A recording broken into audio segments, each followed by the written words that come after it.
Welcome to the Voice for Dads podcast.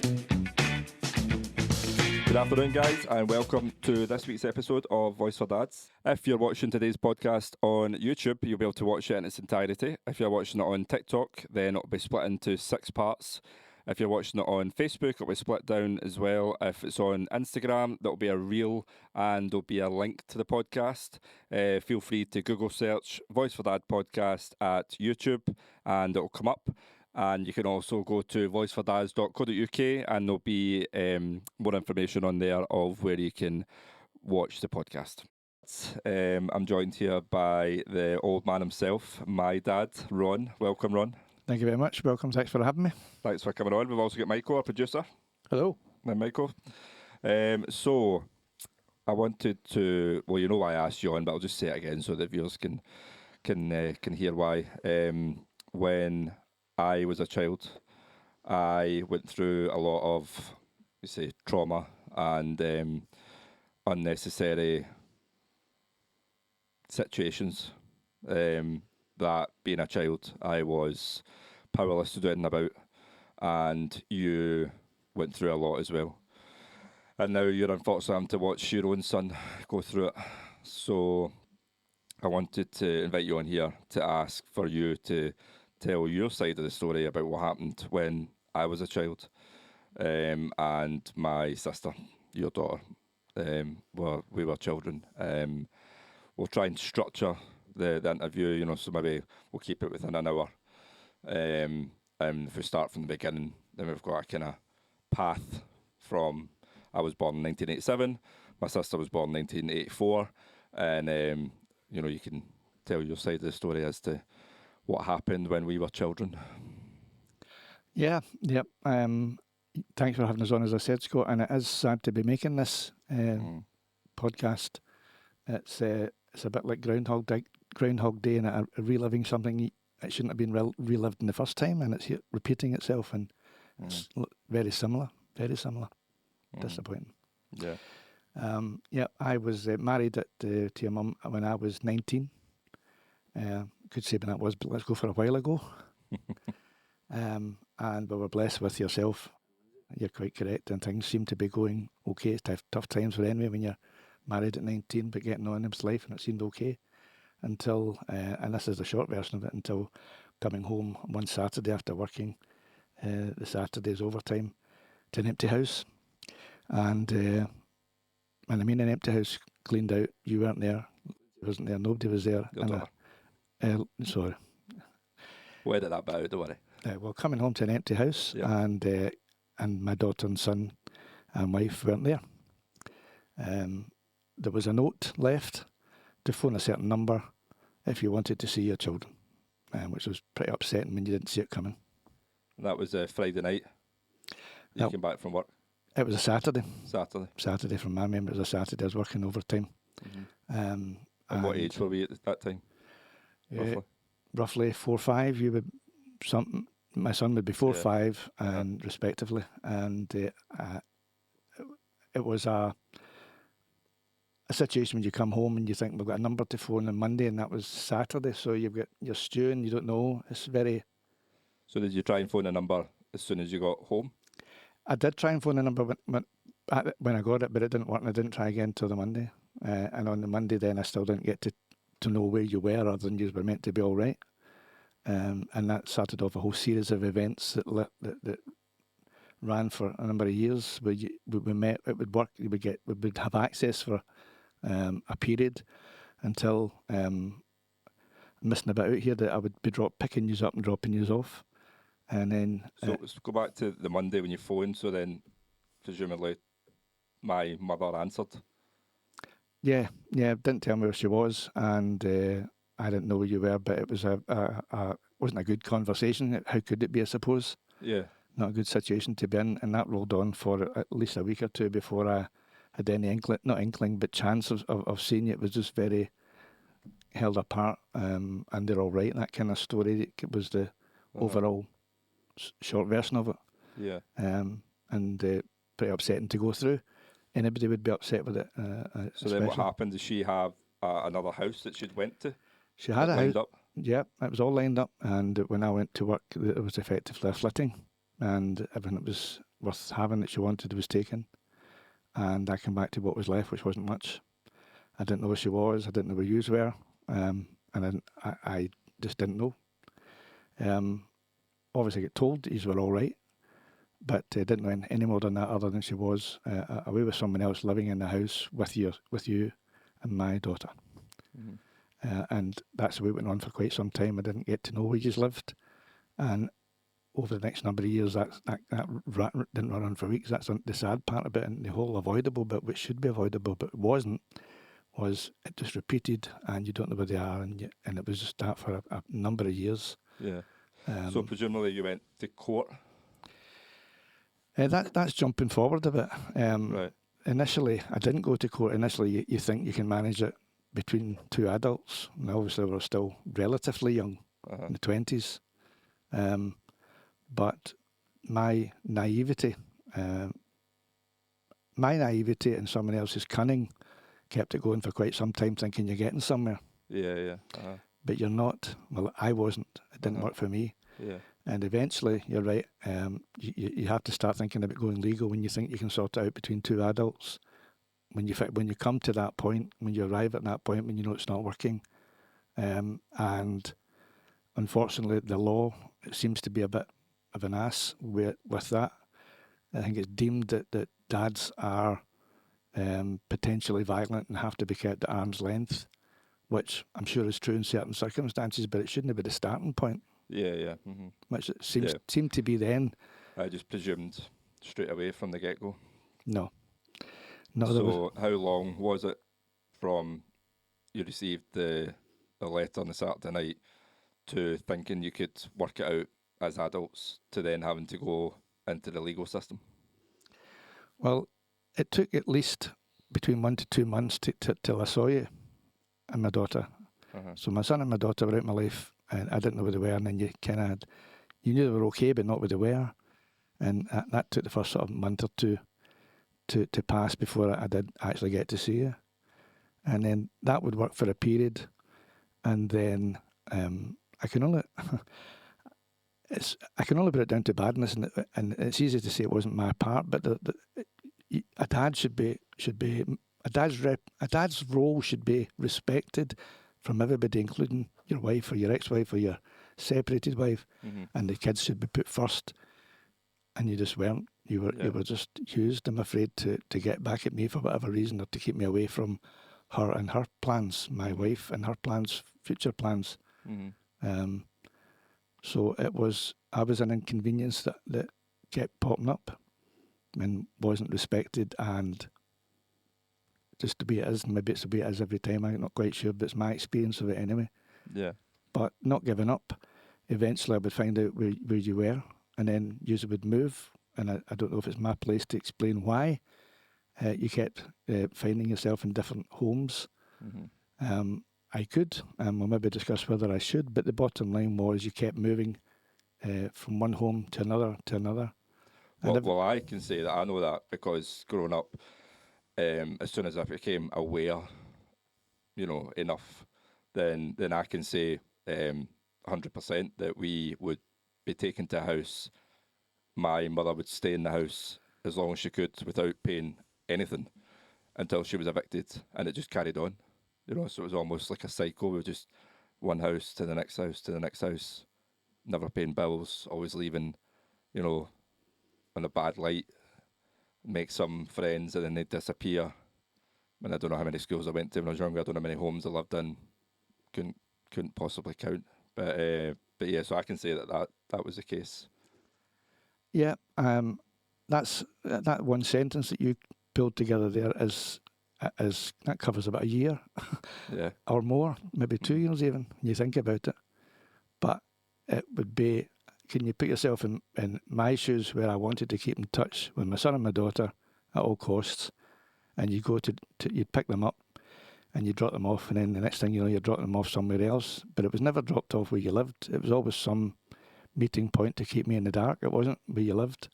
Some random house somewhere. Well, it didn't take long. One of the times, the first time you get a suspicion of it, I stayed back head back round the corner, and I just watched you driving off going somewhere else, and I couldn't keep track of where you went, but I knew you weren't home when I dropped you off. Yeah. And that was that was frequent, not frequent, but I can't think of many houses you had either, because you would be moving houses and I kept dropping you off at the old one. That kind of thing was going on. Yeah. So I couldn't put a number on it either.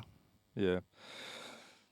Yeah, no, there's a lot now as an adult. I look back and think that probably my earliest memory that I think, and I don't know what age I was, but I remember being waist height with my mum. So, I don't know, 5, 6 maybe, I don't know. And I remember like being waist height and holding my hand. You came to the door, and before she opened the door, she said to me, "Say you don't want to go and see your dad because he hits you." And I remember it clear as day, and it's probably my earliest memory I've got. And she opened the door, and you were there, and I can remember it like it was 5 minutes ago. "I don't want to come with you because you hit me," and I remember it, so clearly. And I remember being like waist height with my mum. I can remember your face, like just being devastated and angry as well. I picked up all that at that age. I remember you had the big moustache and you had this He's a amazing he's a head tiger, of hair wasn't he, that that you've got big? just now. You had that as well. So Yeah, I had a full head of hair for all my life. So yeah, that's probably my earliest memory. So then I look back now as an adult, and you just become aware, and you go, "My God, that was an awful situation." It was an awful situation that didn't have to be an awful situation.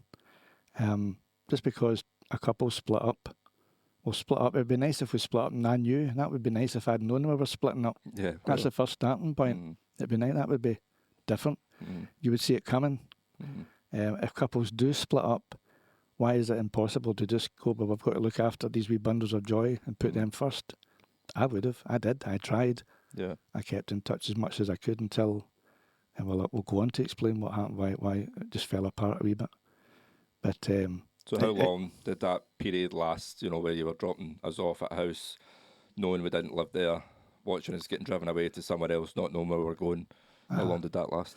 It must be, it's a long time ago, Scott, but it must have been in the period of well over a year and a half, maybe even 2.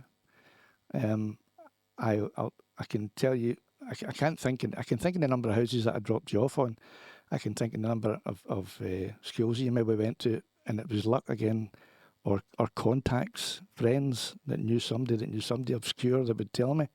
And that's sometimes how I found out where you were, was you popped up at a school that somebody that I know was a teacher had a teacher and said, "What's this?" And they knew your name. And it was weird and wonderful ways that would be how I would find out. It wasn't that I was ever told. It could have been equally so bailiffs coming to my door for me to pay something that she had done. Things are quite, just more than one occasion. I don't want to sit and give you a list. It's like a shopping list, and you've just made a shopping list, and you come across as a bad person. But that's how I kind of found out. It's a weird world how somebody always seems to know somebody, until what happened at the end was nobody knew where you were, and that you and my daughter went AWOL, and I didn't know where at one point for quite some time, and eventually I managed to find out where you actually were, and at that point. You're, as you touched on as well, if you're portrayed as the bad one, and when I try and pick you up and you're all crying, don't want to go, what position do you take? Do you become the strong one and try to drag you away? Your mum will have fun. You will, honestly, you will. You're going to go, "No, I definitely don't want to go now, aren't you?" So how do you do that when it's heads you win and tails you lose? There's no right here. So there is no not right only for were you having to trace us down when you did find us, we didn't want to go. Or we would say we didn't want to go because that's what we've been told to say, and Aye. We were getting. Well, there's that, and if you move it forward, because this did go on for years, you now have additional family, and I'm coming down to pick you up, and one of the ones that just comes to my mind. I should just say this is all off the cuff. There's no script. This is just me trying to remember 40 years ago, or whatever it is, 30 years ago, 40 years ago, a while ago. I don't want to jump to the last time I saw you, but this was really upsetting for me, and it wasn't. That doesn't sound like that could be coming across as I wasn't caring about you, but this was the icing on the cake when I think I was making it worse. Was you stayed at home and I came to pick you up, and there's another 2 children involved. They're not mine. They are who she's still at this time currently living with, and they were all going to the zoo, and I'm asking you to come with me. And they were, I don't know if you ever made it to the zoo or that was just a story as well, but you wanted to go to the zoo, and I'm sort of going, I'm making this worse. And of course, after all the trauma of it all. So it was put to a child like go with your dad or miss out on a day and going to the zoo. Yeah, basically. Yeah. And you're going with your brothers and your sisters, and I want to take you away. Yeah, it's just blatant coercion into it, and control and manipulation, like so blatant. That's all it was. Child abuse as well, though. I wouldn't. I would, if the mic wasn't there, I'll tell you what it was. But it's wrong on every level. Looking back at it, it's wrong. It's easy to explain. Anybody that would know it would be wrong. And your mum knew it was wrong. Yeah. All of the things that we've touched on to date could easily have been avoided if it was not anybody other than your mum, but definitely not your mum. Just being a civil person and realising that the children always need to come first. Putting you first. Yeah. Putting you absolutely first. And what can I say? Yeah. So what happened then when was it you thought that you're making things worse to the point where you can't carry on? At that time, that day, at that time, you were out playing in the street. I arrived to pick you up, and I'm there to pick you up, and that was the scenario. And you were upset about having to go to me, and I'm upset that you're not coming with me, and I'm upset looking at her. And you went back and you went. I don't know if you went to the zoo or not, but I turned the car around and just thought, I'm making it worse. And that was the icing on the cake for me. I thought I was making it worse, and I didn't want to make it worse. Yeah. It's understandable, you know, and no one really knows what you would do in that situation until you're in it. As well, you know, everyone can have an opinion, but do you really know how you would act? Well, that might come back down to what we touched on about the law, in the sense that I'm not a violent person, was never going to be violent, but somebody pushed in that way might have went violent, and next thing you know, it's right to keep your dad away from your children. But bringing this out, bringing this in a big wide picture, all-encompassing picture, somebody, not a person, somebody who is involved in all of this, because you are getting divorced, and there is bodies out there that can assist. Must have seen it 1,000 times, and should step in instead of just going, leaving you to your own devices and letting somebody get away with this, which should never have happened. Yeah, was avoidable. How lucky are we that sitting here today that it's all worked out and returned back to normal and some. Yeah, well, I can't explain how you've ended up with just the most awesome son ever. I don't know how it's happened, you know. It's in the genes. Just perfection, you know. I don't know. For some reason, I'm not in a padded cell, straight jacket, don't know. But there's definitely lasted damage there, that's for sure. And there's it leaves an effect, you know. It definitely leaves an effect. Having a childhood like that, it's just not great. Why should it happen? It just shouldn't happen. No, it's pathetic. It's what it is, and it's between 2 adults, and I'm one of them. Yeah, but it wasn't my plans, that's for sure. Yeah, and it wouldn't have been my plans even if it fell out, because getting married at 19 is quite young. I think now, looking back, you don't think that at the time, obviously, but looking back, yeah, quite young. But that's not a barrier to be getting married. What's a barrier to staying married is if you're incompatible, or if one person that you think you know, you don't, and that's putting it mildly. Yeah. So I touched on the first episode we did about that I don't speak to my mum. So as far as I'm aware, she's still alive. I don't know, but I don't speak to her. And as you say, I've got 2 younger brothers. The youngest is now in your life and doesn't speak to his mum. So I'm sure he won't mind me saying that. It's just becoming an adult. It's getting your own, your own mind, your own sense of reality and what's right and wrong, and realising that my mother was a terrible person and what she'd done was terrible.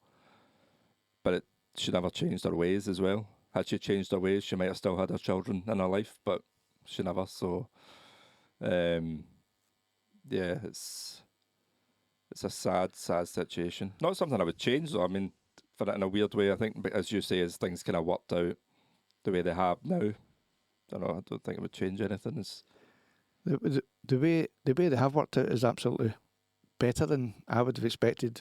And everything we've touched on at the start, my outcome would have been it's normal.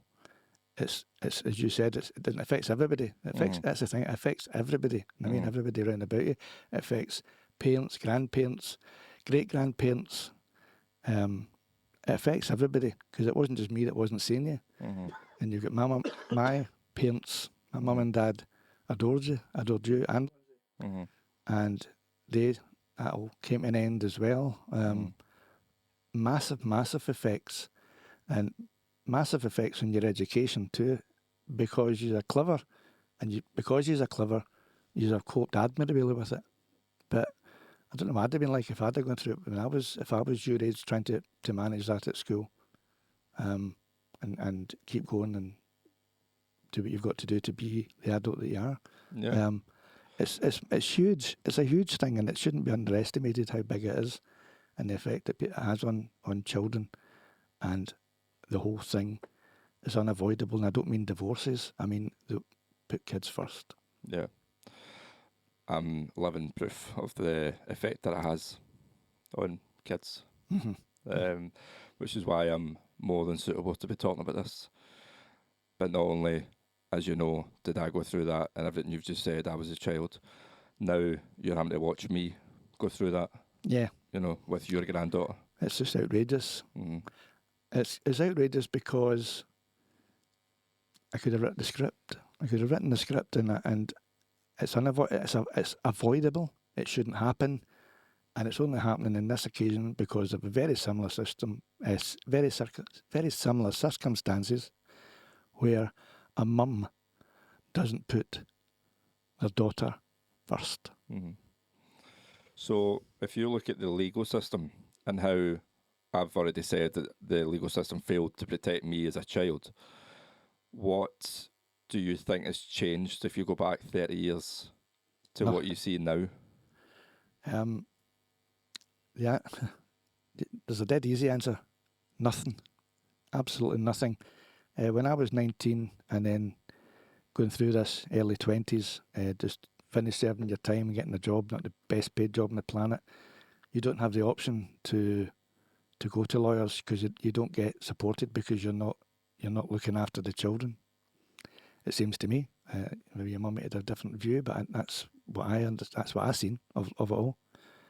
So it wasn't like I could go to a lawyer and get some advice or free advice to try and battle it. You had to have the money to do it, and I didn't have the money to do it. By the same token, if you're looking after the child of the marriage, you seem supported to the hilt. And I think there's a presumptive, maybe it's a Scottish thing, maybe it's a Central Belt Scotland thing that your parents are not deemed equal. The mums should have the children and the dad should stop drinking and beating them up. That's kind of... Yeah. Well, it's definitely not Scotland, and I can say that just from the last week, given the fact that I had emails from guys down south who I didn't know were down south, and they were asking, to talk. Their time was being cut from seeing their children and stuff, and I said, "Where are you?" straight away, to meet up with them. And one of the guys said Liverpool. And I thought, well, it just shows the reach that this podcast is having. Yes. And we're just over a week under our belt. So so as sad as that is, it's good as well, that many people are listening. I think I can't tell you how proud I am of you doing this. I think it's awesome. I think it's awesome in many scales, partly because it just shows that you're making something that was bad into something positive. And I think it's also awesome that people that have another experience, somebody might come on and say, well, I did this, and you go, God, I wish I'd done that if I'd only known. And that and making that one sentence into 20,000, 30,000 people giving you a feedback, comments, making their own videos. Maybe there's a shared way that is the best way, and people that know someone can give you a step for a hint. There's so many people talking about it, and the general messages or feedback, I've had is that it's about time. Let's say that's the most common. It's about time. Dads seem scared to speak up, which I totally get, especially ones who are seeing their children, but, something ridiculous once during the week and every second weekend, nowhere near 50-50 where it should be. And they basically think, well, I don't want to rock the boat. I don't want to speak out. I don't want to make a noise. I'll just be happy just now in case. You get nothing. Yeah, exactly. Yeah, in case they get punished, and it's like their kids get taken off of them, and then what do they do? Well, I mean, that's it. I never said that, but that's part of the feelings you think as well. You think, well, I'm getting to see them, and you think it could work, but then I'll wind it back a bit. I know that we've jumped forward to moving it forward, but winding it back to I would drop you off to pick you up and then take you back, drop you off after having a nice day. Knowing that I'm dropping you off and you don't live there,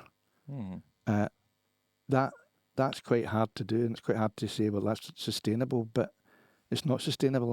That's the bottom line. Mm-hmm. But when you're in that situation, you're picking them up from somewhere that you maybe used to live at, or was where I'm meant to expect to believe that you live at, and then you're going to be somewhere else when I drop you off, thinking you're home and you're not. How does that become legal? How does that? Where does the father stand when you're picking your children up and dropping them off at somewhere that it turns out they don't live at, and you don't know where they live? How can that be right? How can it be right? That's just that, and who knows if that situation is even happening now? It wouldn't surprise me if it was still. Oh, it's a Stonewall It's extreme, but yeah, given the fact that it would appear that nothing's changed in 30 years, nothing that I can see. I have to say that it didn't apply to me, but there must be some mums out there that wouldn't do this. There has to be an element of mums that would be going, right, we've got to look after them. Well, there is, yeah. I just wonder what the percentage is, because it's easy to have a bad view of it when you're not doing this for a living, for example, seeing it every day of the week. Mm-hmm. But I know what I feel it would be, but that's biased, I suppose. But I know it must be my view would be a high percentage of it is the dads are second fiddle, that play second best at all the times. Well, I would like to think it's a high percentage. I would say it's a high percentage because of the amount of females and mums I've got in my life who always put their children first. So I would say it's a high percentage. But then focus on the bad, because the bad's really bad. It's really affecting children, long lasting, and it's change has to come. And that I totally agree with that. I just don't know. I'm not qualified to know how or what the circumstances would be that would bring this change about, make them toe the line, make two people that can't stand each other, perhaps, put that aside and put the children first. That's all that needs to happen. And it sounds easy enough in practice, but yeah, unfortunately, as we know, it's just not happening all too often. And I don't know, but what's like? I know what you've done in your circumstances. I know, but can you explain why it's allowed to still go on when what you've done is so much, and yet you still hit the wall? How come the services, for want of a better word, don't see what's going on and do something about it? How do they just not? Are they just going to be there just to sort of, if they turn up to moan at them, they'll listen to you? But if they actually would they not be proactive and going, I'm going to try and sort this family out here. I've got a list of 10 I'm going to do today, that kind of thing. Why do they sort of not really do much? Yeah. A couple of things I will say is, one, you're looking at it from a common sense point of view. Right, true. Yeah. Second, all I can say at this moment is I'm not in a position to make comment on that. Yeah, and that's equally not correct either. But yeah, I know exactly what you mean. Yep. Because for because of reasons that you can't do anything about as well, which doesn't help. Mm-hmm. Mm-hmm. But all at the same time, I have a granddaughter, that I don't see. She's missing out on grandparents that would adore her and had good fun. We're not born. And I'm sure she had good fun when she came. I'm positive, I know she did. And that's not happening, and it's not right. And you can't say too much about it fixing it. I certainly can't say much about it. And so it rolls on. What can change? And I'm hoping through what we're doing today and what you're doing moving forward, and got to be congratulated for that. Maybe there'll be a change, and sooner rather than later. Something has to change. There's absolutely no doubt something has to change. And I'm not sure what yet, because when you look at the letter of the law, this shouldn't happen. So, yeah, all I can say is something has to change. And doing this podcast and the reach and the feedback and the conversation that it's already started shows that it's the right thing to do. So I'm only going to keep doing it. We're only going to make more of a noise. We're only going to reach more people. And ultimately, we want to get this heard in Parliament, in Scottish Parliament. Things have to change. So that's the aim. There's two aims of this podcast, and it would be change legislation or enforce legislation. And the second one is be a support group for dads that are going through it, so that they know they're not alone. Yeah, I agree with everything. The sentiment and the end result would be awesome to achieve. And not individuals, not parents, not mums, dads that are split up and don't know, but anybody else that's in a position of authority that is involved in child support and all of this side of things. It's easy to say they should be doing more, but they certainly should be doing more. The law has to let them do more. If it's the law, that needs to change, because it's just not right. It's not children first. Yeah. Kids' interest first. If you're doing it for a living, if it was my job, I would know who was telling me lies, and I would have a pretty good idea. Anyway, you can't be sure, but I would know who was just telling me what they think I want to hear, and then it rolls on, and then they're stopping. They're seeing their children seeing their dad, for example, as we're talking about today. But if you're doing it for a living, surely you've seen it 100 times, this playbook, and you know how to handle it and how to make it not the case, unless you actually believe, obviously, that the child's not safe seeing one of the parents, and then that's a different kettle of fish. Absolutely, yeah, no, that is. What I can say is, so you're right, when we both say we're not professionals, but we're living experience and living proof. We know what can happen, what we've been through. You've been through it as a dad. I've been through it as a child, as a dad. And so we do have enough background and history to make comment. Yes. But professionals do need to get involved, and that's already where I'm working towards. So there will be professionals on talking, because we need to give them a platform as well. We need to be able to ask them questions, get their thoughts, and it can't just be us. No. Us and then anybody else in the same boat are just them in the same boat. To make change, to effect change, it has to be at a higher level. It has to be maybe at the end of the day, if the media, this is effectively the media. If the media was going to take this seriously and promote a change in a serious fashion for 6 months, we're going to do this and monitor it and try and effect a change. They could, but they seem only interested in the gory story for the 6 o'clock news, and then you're just newspaper clippings in the bin. When it needs to be more than that, and it needs to be not bogged down in legalities, in the sense that it just comes to a halt and you can't agree because some law in some other country affects us and you can't say that. We're sitting here saying that there's things we would say that we won't say because it's not correct to do it in this forum and it's not required for this forum. But the full picture has to be discussed, and somebody has to have the job to go, well, that's a dangerous person for whatever reason they deem it to be, and you can't see your children until some other solutions, or they grow up a bit older to manage it. But the fact it could happen to you and I is inexcusable. Yeah. So, yeah, is there anything else in your book you were making notes? I was you making want notes. I was making notes. My notes are mostly things not to say. But Like your daughter's name. yes, like my daughter's name. It's so One easy. of the rules in our podcast is no names whatsoever, apart from the people that are on the podcast. Yeah, we've covered a lot of it. Safeguards and making sure that this improves moving forward. That things do improve. There probably is a body that you can go to. That this has happened to us, and then but it's just a body that you would speak to at the minute, and you would just become a list. You brighten it and then move on to the next one. It would just sit in a folder somewhere and not get action. That's my feeling on it. Obviously, that's only part of the story. Some of it must be action, but I think it needs to happen an awful lot more. Mm-hmm.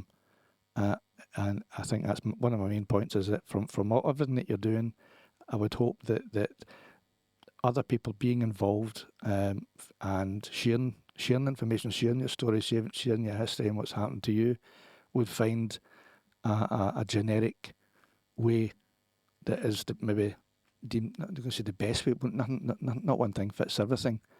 But there must be some sort of path that you go down, because when it happens to you and you're 19, for example, like me, I didn't have a Scooby. Mm-hmm. And nobody around about me had a Scooby saying this is what you... Yeah, I've even where to start. Where do you start? That happened, Mm-hmm. and you just walk away upset. I never got my children today, and you just go home and there's nowhere to turn. Mm-hmm. And maybe this will give you somewhere to turn, a bit of support, and more than that, a bit of direction. Mm-hmm. Would be really good, and a really good outcome without labouring the point, because people that happen to you, it's not happened to you before, hopefully, Mm-hmm. and B, when it does happen to you, you certainly don't think straight. Yeah, so true. looking back in hindsight and saying things you should have done, or could have done, or would have done, Mm-hmm. isn't going to count. It's not going to cut the mustard. What can somebody that's not involved at that level can say, this is what you need to do, this is what you should do, a bit of direction. and just a wee bit of direction. And I don't mean that. I just mean somebody that can be there, done that, and then that leads to this, and then you speak to them again, and you go, that's good, that's outcome. That they didn't get to that bit. Well, you need to go back, or you need to go forward and say the next stage would be this, until you end up resolving it. Mm-hmm. But there's an awful lot of kids in care. Someone I know has given me some heads up about what is going on about that side of things, children in care. There's fostering and all of that. This is just a small section of a big children welfare job, package, company, department. This is one element of it. So it just has. I can only speak about the element in life that's affected me. I can't get involved in all the other bits. It's never happened to me. Mm-hmm. But speaking about that bit of it, that's hugely important. I mean, it's so common when I would like your number of likes to be 2. Mm-hmm. No? Yeah. That would be a result. But it's not absolutely that. Right. Yeah, I said that last week. So I did. I said it's really sad how popular it's been, because last week's episode, we've only put out 2. It's been watched over 10,000 times. Between that and the videos I put out in between, I think we're north of 40,000 likes, 40,000 views in just over a week. Not even a fortnight. Which is tragic. Yes. So it is. It is tragic. It's always going to be a tragic story. It's never a good news story when your parents split up. Mm-hmm. If there's no children involved, it's still not great, I suppose, either, because it's just pretty catastrophic in lots of ways. But when there's kids involved, it is catastrophic, and there has to be a better way than what's happening at the minute. Yeah, I've got a couple of couples lined up that have split and co-parenting great. So we're going to get them on for a chat and Perfect, and show the how balance. it can be done. Yeah, balance. Yeah, exactly. So it's not just a dad, but it's a mum as well, talking about how to put the kids first, and they understand. I've spoken to them, they understand, common sense, and the children come before anything. And I said, this is getting you on would give balance as well, and show that it can be done quite easily. it can be done, and it's very easy. If you're of the mindset to do it, then it's absolutely easy. Mm-hmm. It's when it's not, it's just impossible. So you go from, this is actually easy to do, to now on impossible. There doesn't seem to be much middle ground. Yeah, No, it's like a switch. It's either off or on, that's true. Yeah. Mm-hmm. and it doesn't have to be that way. Mm-hmm. Aye. So you going through this as a dad, and then you ended up with your children back in your life, and you were surprised at how positive it ended up being a situation. I feel like you never had your kids in your life for well over a decade, but it ended up being, as you say, better than what you hoped. Uh-huh. It was 14 years. 14 years. What is your now thoughts on being a granddad? Outstanding. Being a granddad is one of the best. It's as good as being a dad as well. In some ways better, because you've got a bigger family and you're sharing this wee bundle of joy with, rather than just the two of you. Mm-hmm. So it's the best, and that's equally having a granddaughter that you see and one that you don't. It's wrong. It's bad for the child. It's not in contact with all of us basically, and misses out, and I'd be so sad. Well, how wide is the family? Obviously, that's you're saying. It's the parents, obviously, because you just split up, and then it's the grandparents. Well, one side they're laughing at, they're okay, they're in with the mother, and the whole other side don't get to see her at all. So it's quite a substantial half you're missing out on, Mm-hmm. and it's a nice family, which is an equal thing. It's not like it's well, how could that was nearly the wrong thing. It's a nice family you're missing out on, and they're missing out. Not only do the parents, grandparents, and great grandparents miss out, but does that affect that one wee person? Mm-hmm. If there's more, in this occasion, one wee person, how much are they missing out? How much are they missing out in their life at weekends, birthdays, parties, balanced input, education, support? Yep. It's enormous. Mm-hmm. It's enormous. And a family that want to do it, you'll get dysfunctional families that nobody cares, and that's Mm-hmm. really sad as well. But that's the sad life. It's sad sometimes happens in life as well to children.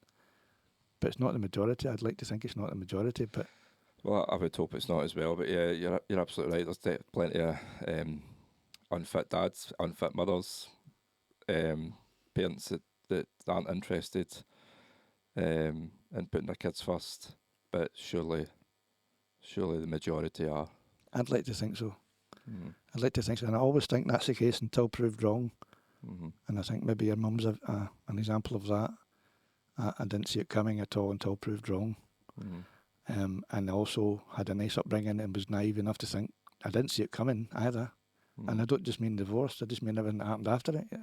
Mm-hmm. I wasn't in my radar in the slightest, or my parents' radar in the slightest, that they wouldn't continue to see it all, and then they taking it well and dying, and it's history now. Mm-hmm. And there's a lot missed you can't get back, and a lot they missed. It's just it's not that you got a Ford Fiesta when you wanted a brand new Rolls Royce. It's not that. You can't put a price on it, you know. Mm-hmm. You cannot put a price on what we're talking about here. This isn't something you can buy or not buy. Mm-hmm. And you can't say it's a tenner. I've lost a tenner. It's so vast what you've lost that you don't even know. Mm-hmm. You don't know. I can only turn around and bring you back to something you said already, Scott, which was I wind it forward now, and I've got my children in my life, got one granddaughter out of two in my life, and your brother gets emotional, but the whole I family. mean, that's unfortunate about my brother having him, but I suppose got to bring balance, don't you? You've got to bring balance, but the fact it's all turned around and it's all restored for me. I can't tell you how happy I am about that. And does it get any better? No, it doesn't. Just in case you think it does, it doesn't. Right? So it's turned around and some for me, and we've now that we never had before, who is such fun. Just got a zest for life and fun that's infectious, and that's all there. And yet that my granddaughter's not getting that in her life, and she's missing out. And I don't know what she's getting, which is equally as worrying. Mm-hmm. I hope it's for the best, but we don't know. Yeah.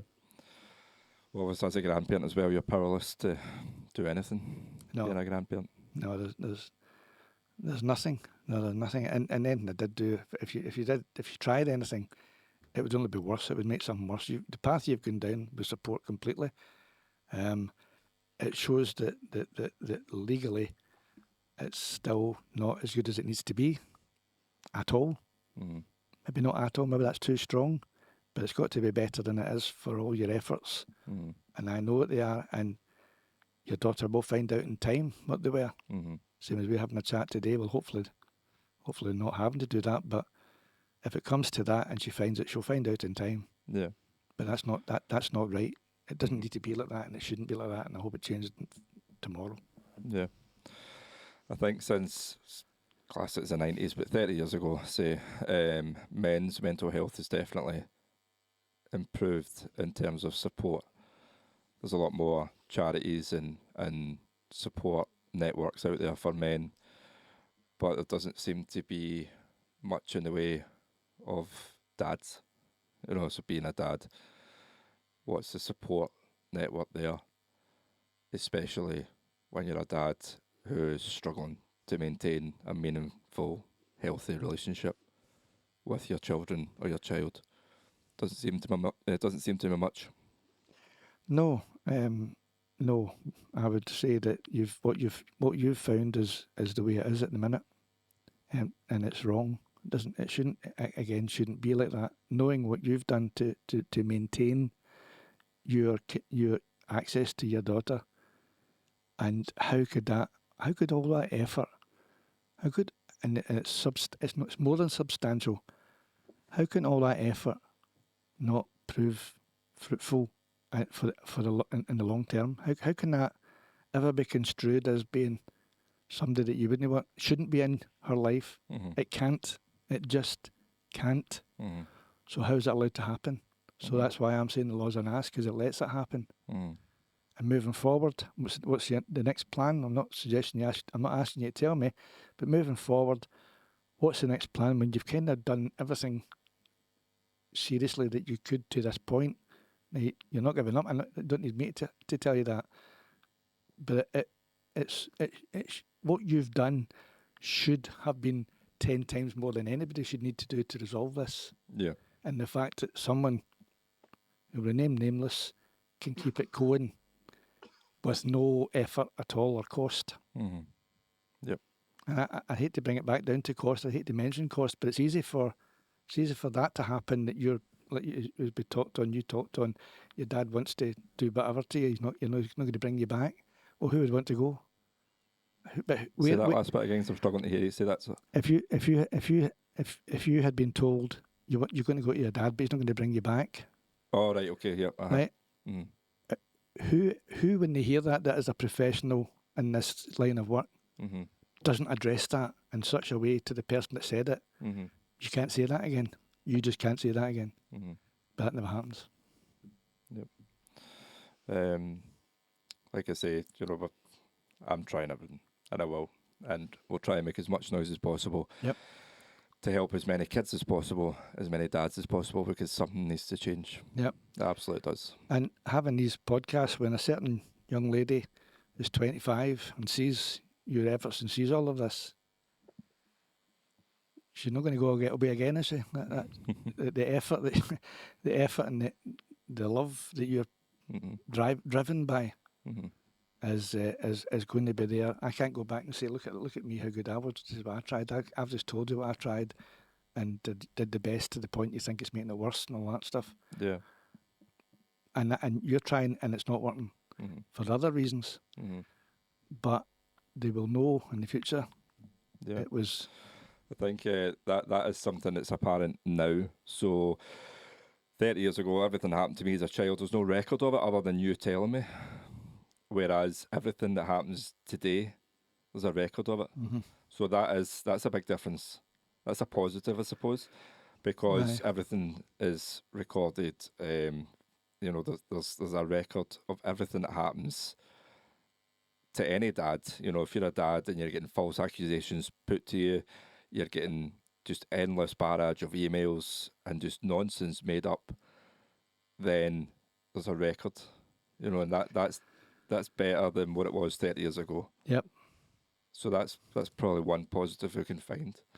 What? I don't know if it's need to happen or not, but what will happen is at some point, your daughter will see or be informed at an age she understands it, and then all the deviousness stops because she's old enough to know and make a decision, and it shouldn't be an either or decision, but it should definitely be to say, and that'll happen. But that's just wasted time between us talking today. And that goes for any dad, so it does. But yeah, It does. it's time. It's that's just it. It's how long do you wait before they grow up into their own wee people and go, right, I can see what's happening here. Well, I think there's nobody knows what time you have to think. You have to think about some home truths, but you've got to think it's not just being as bad as her. You're not just saying it to be twisted and go back and just lower yourself to her standards, but you have to just decide what age is going to be appropriate to try. If this is provided it even gets to that point, hopefully it doesn't. But what age is someone old enough, or maybe it's not an age, maybe it's just mature enough to have a frank conversation, that you try and explain this happened and it shouldn't have, and I wanted to see it, but I'm not going to let you not see me next week and the week after. You're going to see me every week for the rest of your life. And your daughter goes, right, and can walk out the house without it's been told, no, you're not going. Well, again, I can't make comment on that at the moment, but I can say from my own experience that when I came looking for you, I was 18, I think, when I first came looking. I was probably around 14 when you start questioning. You know, am I being told the truth here? Have I always been told the truth? And then just as you develop, I'd say definitely through my teenage years, from experience, that's what happened to me. And then you develop into an adult, and then you go and find out for yourself, and that's what I did. Yeah, well, I can't say it wasn't a constant thing, but what I can say to you is when I stopped seeing you that day, I always kind of knew where you were. I managed to find out where you were. You're still there when I saw you that day, and I knew where you stayed. And then you were either go to a different school, and by luck I'd find that you were at a different school and you were all right. And that was my daughter as well, and these were all right. So just keeping an eye from a distance. Keeping an eye from a distance. I knew what school you were going to, and my daughter knew what school she went to. She went to a particular school, and I knew she was at that particular school. And I actually went down and met the headmistress of that particular school, unbeknown to everybody, and had a chat. And the headmistress told me some wild and wacky stories about why my daughter wasn't at school that she'd been told. And I said, well, you kind of figure out that it might not be true, seeing as you've met me, and I'm not coming here pleading I'm the best thing since sliced bread, but I'm telling you some home truths that explains why I'm not here. And it cleared a lot between me and this particular school. And she gave me a wee bit of feedback that she was doing all right and all of that sort of stuff. So I knew she was doing okay, but I knew she was able for about a number of weeks. And we had a frank discussion about that as well as two adults. But that kind of thing, that side of things was ongoing that you didn't know about necessarily. That I knew where you were. There was the odd gap that you would just disappear off the face of the earth again, and then eventually I would find out where you were again when there might have been a gap from one flitting to the next flitting, because you must have had a lot of house moves. There were always moonlight flits as well, weren't there? I wasn't there, but and some of them have stories that beg a belief that I've been told, and I've no reason to doubt them. Yep. Unfortunately, Jez is not here to do a Jerry McKell special. Oh, we could.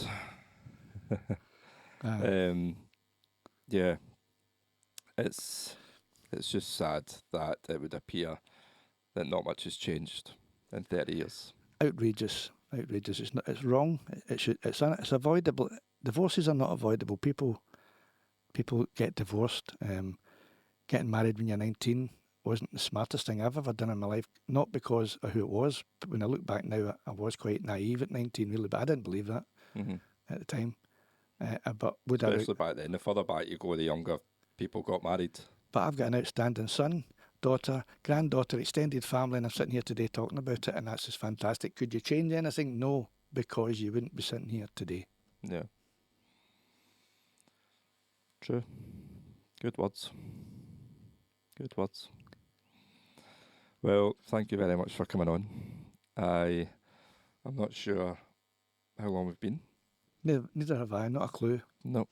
But like you say, we could speak for hours. But getting the main points across, I think, was the aim. It was certainly my aim, to get a bit of backstory, and I'm quite open to speak about my upbringing, what I went through, and obviously you're all too aware of it. Yep.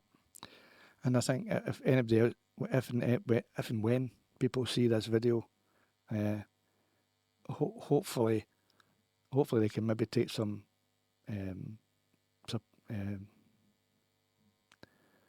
hope from, in the fullness of time. It's worked out perfect. It went full circle, and now it's perfect. So I might be one of not too many that's turned out perfect for. But there is hope, and if there's any dads out there to listen to this in the future that get some tips about the legal side of things that you and I never knew, or whatever changed recently, then it should be shared and step for a hint about the best way to handle yourself, because being a raging lunatic shouting and bawling about it isn't getting anywhere. Yeah, that's true. And legally, you could go and end up with legal bills that you could maybe avoid because somebody says, if you do that, and you'll get to the end result. That's the process, and step for a hint. But when I was younger, I hadn't a clue, and that wasn't out here, and what we're doing today didn't exist. Yeah. That was one of the first questions I get asked on here. Do I have hope? And I think that is a really important question, because I definitely do. And it's probably my own situation with you, and I can see that, maybe 10, 20 years down the line, things will be perfect.